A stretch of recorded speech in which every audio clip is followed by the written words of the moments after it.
School থেকে বঞ্চিত সেই ব্যাপারে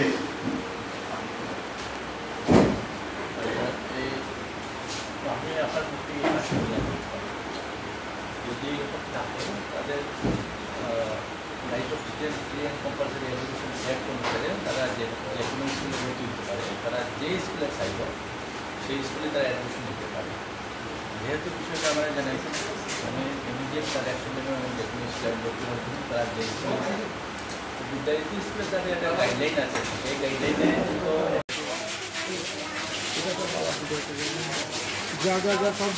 যাও রে যাও, ভিতরে যাও সব।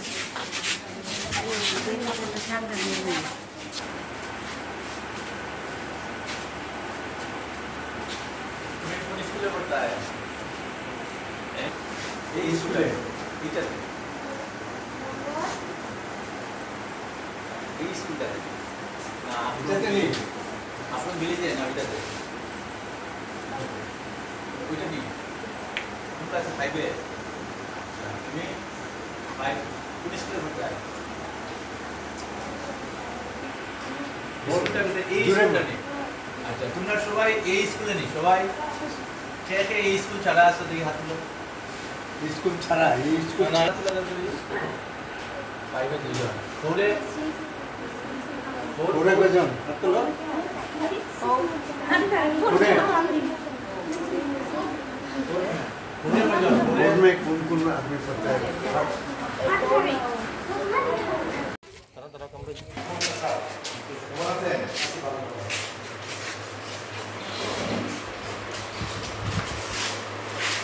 আমি এসেছি আপনার স্কুলে, গত সপ্তাহে আমার কাছে রিপোর্ট এসছে এই যে আপনার বিদ্যাজ্যোতি স্কুল, বিদ্যাজ্যোতি স্কুলের নামটা হচ্ছে হাফলং ছড়া টি স্ট্রিট, মানে চা বাগানের নাম দিয়ে 1953 সালে এই চা বাগানটা যারা কাজ করে তাদের ছেলেমেয়েদেরকে পড়াশোনার সুযোগ সুবিধার জন্য স্কুলটা তৈরি করা হয়েছে। অথচ মানে যাদের বাচ্চার জন্য স্কুলটা করা হয়েছে তাদের বাচ্চারা স্কুলের শিক্ষা থেকে বঞ্চিত হচ্ছে। গত 2 বছর থেকে বিদ্যাজ্যোতি হওয়ার পর থেকে অ্যাক্সেস ফিস বেয়ার করতে না করার পরে 50 জনেরও বেশি ছেলেমেয়েরা স্কুলের পড়াশোনা বন্ধ করে বাড়িতে বসে রয়েছে। অথচ আপনাদের স্কুলের তরফ থেকে বিদ্যালয়ে চলো অভিযানের আপনাদের কোনো ধরনের পদক্ষেপ নেই। বারবার গার্জিয়ান এবং বাচ্চারা এসে আপনাদের রিকোয়েস্ট করেছে আমরা আর্থিকভাবে দুর্বল, আমাদেরকে শিক্ষা থেকে বঞ্চিত করবেন, আমাদের শিক্ষার সুযোগ দিন, কিন্তু আপনারা তাদেরকে বারবার ফেরত দিয়েছেন, বলেছেন পার্শ্ববর্তী স্কুলগুলিতে ভর্তি হওয়ার জন্য। এবং পার্শ্ববর্তী স্কুল আপনার শ্রীপুর এবং শ্রীভূমি দুটো স্কুলে এরা বারবার গিয়েছে, তাদের বলেছে আমাদের স্কুলের স্ট্রেংথ নেই, আমাদের স্কুলে ক্লাসরুমের জায়গা নেই, শিক্ষক নেই, তাই আমাদের তোমাদের ভর্তি করতে পারবো না। তো এই যে বাগান, যে বাগানের ছেলেমেয়েদের জন্য স্কুলটা করা হয়েছে, সেই বাগানের ছেলেদের জন্য মেয়েদের জন্য এই স্কুলে কোনো যে জায়গা নাই বা তার জন্য আপনি কি প্রচেষ্টা নিয়েছেন তাদেরকে ভর্তি করার জন্য? গভর্নমেন্টের সঙ্গে কথা বলেছেন কিনা, মন্ত্রী মহাশয়ের সঙ্গে কথা বলেছেন কিনা, ইন্সপেক্টরের সঙ্গে কথা বলেছেন কিনা, ডিএর সঙ্গে কী কী উদ্যোগ আপনি নিয়েছেন সেইগুলি জানার জন্য এবং ছেলেমেয়েদেরকে শিক্ষার সুযোগ থেকে যাতে বঞ্চিত না হয় তাদেরকে ভর্তি করার জন্য আমি আলোচনা নিয়ে আপনাদের কাছে। অ্যাকচুয়ালি এরকম আমাদের কাছে এর আগে কোনো গার্জেন আসে তারা জানায়। তো এখন আমাদের সাহেব জানিয়েছেন আমরা কিছু নিয়ে কথা বলব এবং জানাবো তো আপনি বলছেন গার্জেন আসেনি, তো এমএলএ স্যারের কাছে কী করে গেল গার্জেন? না, এটা তো তারা জানে, কেন আমার কাছে আসেনি, পার্সোনালি যদি জিজ্ঞাসা করতে বা দেখা দিতে তাহলে হয়তো আমরা সেটা ভাবতে পারবো। না, সেক্ষেত্রে আপনাকে একটা বলবো, 6-এ যায় তো 50টা বাচ্চা যদি প্রমোট হয় 6-এ যায়, তো 50 জনের মধ্যে যদি দেখা যায় যে আপনার 6 থেকে এডুকেশন নিয়েছে 25 জন, কারণ এই যে 25 জন টিসি নিয়ে যারা যায়নি তারা ক্যাম্প কোথায়, তারা কি পড়াশোনা বন্ধ করে দিয়েছে না কি ব্যাপার, শরীরটি অসুস্থ না অর্থনৈতিক কারণে বন্ধ করে দিয়েছে? যদি আপনার একটা বিষয় দেখবেন যে যতজন পাস করেছে ততজন ভর্তি হয়নি, তার কারণটা কি? একটাই হবে কি অন্যত চলে গেছে, অন্যত যারা যাবে তারা টিসি নিয়ে যাবে, যারা যায়নি তার মানে তাদের পড়াশোনা বন্ধ হয়ে গেছে। সিম্পল হিসাব। সেটা কি আপনাকে এক্সারসাইজটা করেছে? আমাদের টিচার গেছে, তারা গেছে পাওয়া যায়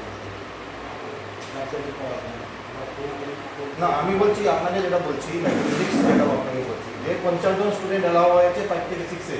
50 জনের মধ্যে 25 জন ভর্তি হয়েছে, 25 জন ভর্তি হয়নি, বাকি 25 জন কোথায় গেল? সেই 25 জনের হিসাব কি আপনার কাছে রয়েছে? তাদের কি ভেরিফিকেশন আপনি করেছে?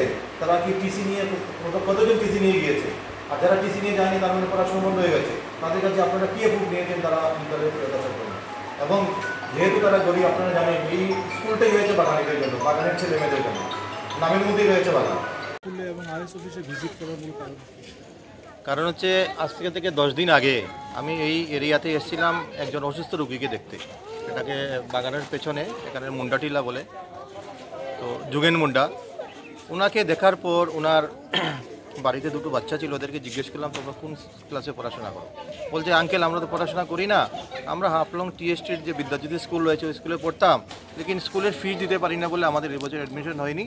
হেডমাস্টার মশাই আমাদেরকে বলেছেন পার্শ্ববর্তী স্কুলে যাতে আমরা ভর্তি হই। পার্শ্ববর্তী স্কুল বলতে এখানে রয়েছে শ্রীপুর এবং শ্রীভূমি। ওই স্কুল দুটি তোরা গিয়েছিল, ওখানে বলেছে আমাদের পর্যাপ্ত ক্লাস নেই, সেই জন্য আমরা তোমাদেরকে ভর্তি করব না, যার ফলে তারা পড়াশোনা বন্ধ করে বাড়িতে বসে রয়েছে। এই কথা শোনার পর আমার উদ্বেগ বাড়লো এবং আশেপাশে যারা ছিল তাদেরকে জিজ্ঞেস করলাম, তারা বললো যে শুধু এই দুটো বাচ্চাই না, আমাদের এরিয়াতে অনেক, হয়তো 50-60 জন তারও বেশি হতে পারে বাচ্চারা পড়াশোনা বন্ধ করে বসে রয়েছে এই বিদ্যাজ্যোতি হওয়ার পর। তারপরেই আমি কি করলাম, এখানে যারা রয়েছে আমার পরিচিত তাদেরকে জিজ্ঞেস করলাম এখানে যে সমস্ত ছেলেমেয়েরা পড়াশোনা করে তাদেরকে লিস্ট একটা আমার দেওয়ার জন্য। তো সকালবেলা আমাকে 18 জনের একটা লিস্ট আমাকে পাঠিয়েছে। আরেকজন বলেছে আমি তো আমার ওয়াইফকে নিয়ে আমি শিলচরে চলে গেছি, আমি লিস্টটা আমি আসার পর দেবো। ওনার কাছে বোধহয় 30 থেকে 25টা ছেলে মেয়েদের রিপোর্ট রয়েছে। তো আজকে এখানে আসার আমার মূল উদ্দেশ্য হচ্ছে যে এই যে হাফলং ছড়া টিএসটি এইচএস স্কুল, এই স্কুলটা 1953 সালে স্থাপিত হয়েছে এই এরিয়ার যে বাগানের ছেলেমেয়েদের পড়াশোনা করার জন্য। যাদের উদ্দেশ্যে স্কুলটা, তাদের ছেলেমেয়েরা স্কুলের শিক্ষা থেকে বঞ্চিত হচ্ছে। এবং রাইট টু এডুকেশন অ্যাক্টে ক্লিয়ার কাট বলা হয়েছে যে 6 বছর থেকে 14 বছর পর্যন্ত প্রত্যেকটা বাচ্চাকে শিক্ষার আওতার মধ্যে আনতে হবে, একজনকেও শিক্ষার বাইরে যাতে না থাকে।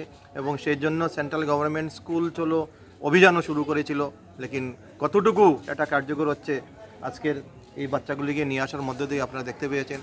তৎসঙ্গে আপনার যে রাইট টু এডুকেশন এবং নিউ এডুকেশন পলিসি 2022-তে ক্লিয়ার কাট বলা হয়েছে যে স্কুলের শিক্ষার মান উন্নয়নের সঙ্গে সঙ্গে যে সমস্ত আর্থিকভাবে পিছিয়ে পড়া ছেলেমেয়েরা রয়েছে তাদেরকে যাতে ভর্তুকি দিয়ে ইনসেন্টিভের সুবিধা দিয়ে তাদেরকে যাতে পড়াশোনার ব্যবস্থা করা হয়। তৎসঙ্গে এটাও বলা হয়েছে রাইট টু এডুকেশন অ্যাক্টে যে সমস্ত প্রাইভেট স্কুল থাকবে প্রত্যেকটা জায়গাতে 25% সিট রিজার্ভ থাকবে পুয়ার পেশেন্টের জন্য। সেটার ব্যাপারে তো আমাদের এখানকার কেউ এখন খোঁজখবরই রাখে না। শিক্ষা টোটালি একটা বাণিজ্য হয়ে দাঁড়িয়েছে এবং গরিব গ্রামের ছেলেমেয়েরা শিক্ষা থেকে বঞ্চিত হচ্ছে।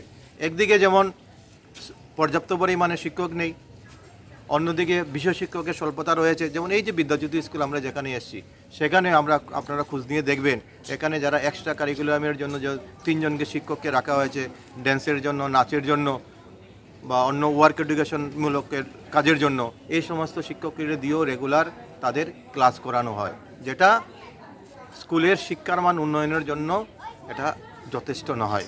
শিক্ষার মান উন্নয়ন করার জন্য কোয়ালিফাইড এবং সঙ্গে বিএড করে তারপর টেট পরীক্ষা দিয়ে পাশ করে তাদেরই কেবল এই স্কুলগুলিতে পড়াশোনার যোগ্যতা অর্জন করতে পারে। তো এরকম যারা এই নাচ এবং গানের জন্য যাদেরকে রিক্রুট করা হচ্ছে তাদেরকে যদি এই বিদ্যাজ্যোতি স্কুলের ছেলেমেয়েদের পড়াশোনা হয় তাদের ভবিষ্যৎ কী হতে পারে ভবিষ্যৎ বলবে। এইটুকু আমার বক্তব্য আপনাদের। এবং ফাইনালি আমি হেডমাস্টার মশাই এবং স্কুল ইন্সপেক্টর দুজনের কাছে আমি ডিমান্ডটা রেখেছি তাদেরকে যাতে অতি সত্বর শিক্ষার মধ্যে নিয়ে আসা হয় এবং তাদেরকে ফ্রি এডুকেশন ব্যবস্থা করা হয়। হেডমাস্টার মশাই তো বলেছেন আমি এডুকেশন ডাইরেক্টরের সঙ্গে কথা বলবো, আমি ডিওর সঙ্গে কথা বলবো, তারপরে আপনাকে জানাবো। লেকিন উনি যে আমাকে অ্যাসুরেন্স দিয়েছেন আমি 100% স্যাটিসফাইড নই। তারপরে ওনাকে বলে এসেছি যে আপনি যেটাকুই আমাকে জবাব দিন, কার সঙ্গে কথা বলবেন আমার দেখে লাভ নেই। আমার এই হাফলং টিএসটি স্কুলের যে সমস্ত ছেলেরা পড়াশোনা বন্ধ করেছে তাদের পড়াশোনার ব্যবস্থা করতে হবে। পাশে যেহেতু স্কুলের ইন্সপেক্টর অফিস রয়েছে ওনার সঙ্গে সেম ডেপুটেশন দিয়েছি, ওনাকে আমি লিস্টও দিয়েছি, উনি পজিটিভ রিপ্লাই দিয়েছেন। এরা বলেছেন একটা বাচ্চাকেও শিক্ষার বাইরে রাখা হবে না, প্রত্যেকটা বাচ্চাকে শিক্ষার ব্যবস্থা আমরা করব এবং সেই লিস্টটা ওনাকে দিয়ে এসেছি এবং উনি বলেছেন আমি ইমিডিয়েট আজকে থেকেই তাদেরকে ভর্তি করার ব্যবস্থা আমি করব। ধন্যবাদ।